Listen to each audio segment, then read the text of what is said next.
3 tips to improve your selfie game. Tip number 1, always use your back camera. Not forward facing where you can see yourself. Let me show you the difference. Okay, so this was made with my back camera. Looks great, and then it's just missing a lot of the depth that the first one has. You'll get used to taking pictures without it, and you'll find out it's actually a good thing to be able to know how to model and pose without seeing yourself in the camera.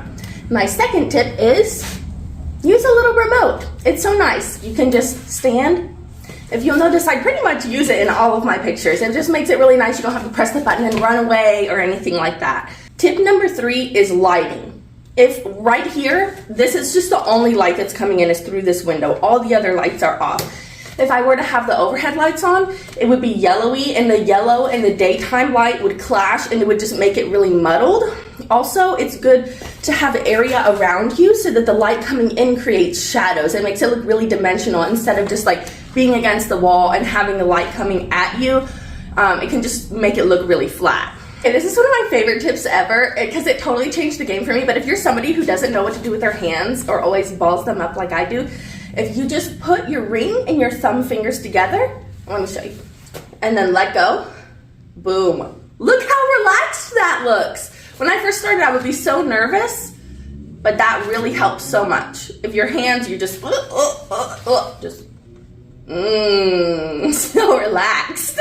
My next tip is what to do with your face. If you're always like feeling awkward with your face, a good rule of thumb for me that I found is to relax your jaw. So don't clench your teeth, just relax it a little bit. Open your mouth just a little bit.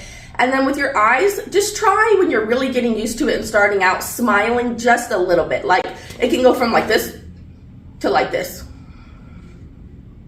Or like, see the difference? Like it's little, but versus don't go for the deer in the headlights model look when you're first starting out. And my next tip, I'm gonna take this off so you can actually see me, is to create angles with your body. So instead of just like this, notice how many, these are like my go-to poses. I do them the same all the time. It's super easy. I just pull them out of my back pocket. I know what I look like in those poses.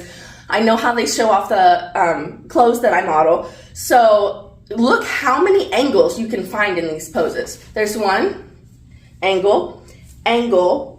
You can't really see because this is baggy. Angle, kind of an angle. Like if I did something like this, angle, angle, angle. Stand up straight and put your weight into your hips.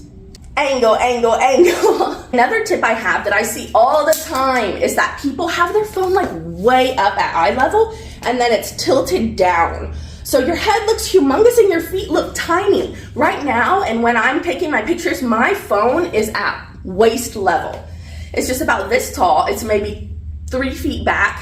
And then you want to have it straight on. If anything, I even tilt it a little the other way so that my butt looks a little bigger because I like that. Take your pictures that way so that it's not from up here looking down on you, but you get a very full, good view of what the body looks like. And then the more that you're posing, it can, you know, show off the angles and the dimensions better. What I have is to use a prop. I don't really use a lot of props in my thing for my business, but I do use my hair a lot. If you notice, I'm always like that's angle, angle, angle, but that also is like, gives a reason why I'm sticking my hands back there. Or I will go like this or something. Look at, that's angles, more angles. It just creates a lot of dimension.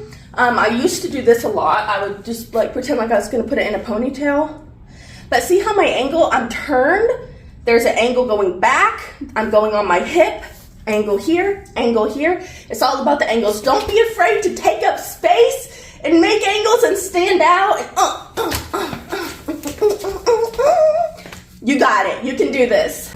Another tip I have is that if you're gonna do one sitting down or where you're leaning against something, don't actually lean because it can ruin your posture and it makes you just look like, it just makes it look a little warped and weird. So if I was gonna do one where I'm leaning on here, I wouldn't actually be leaning. I would just be posed and then barely touching it. You should be able to come off of it without falling.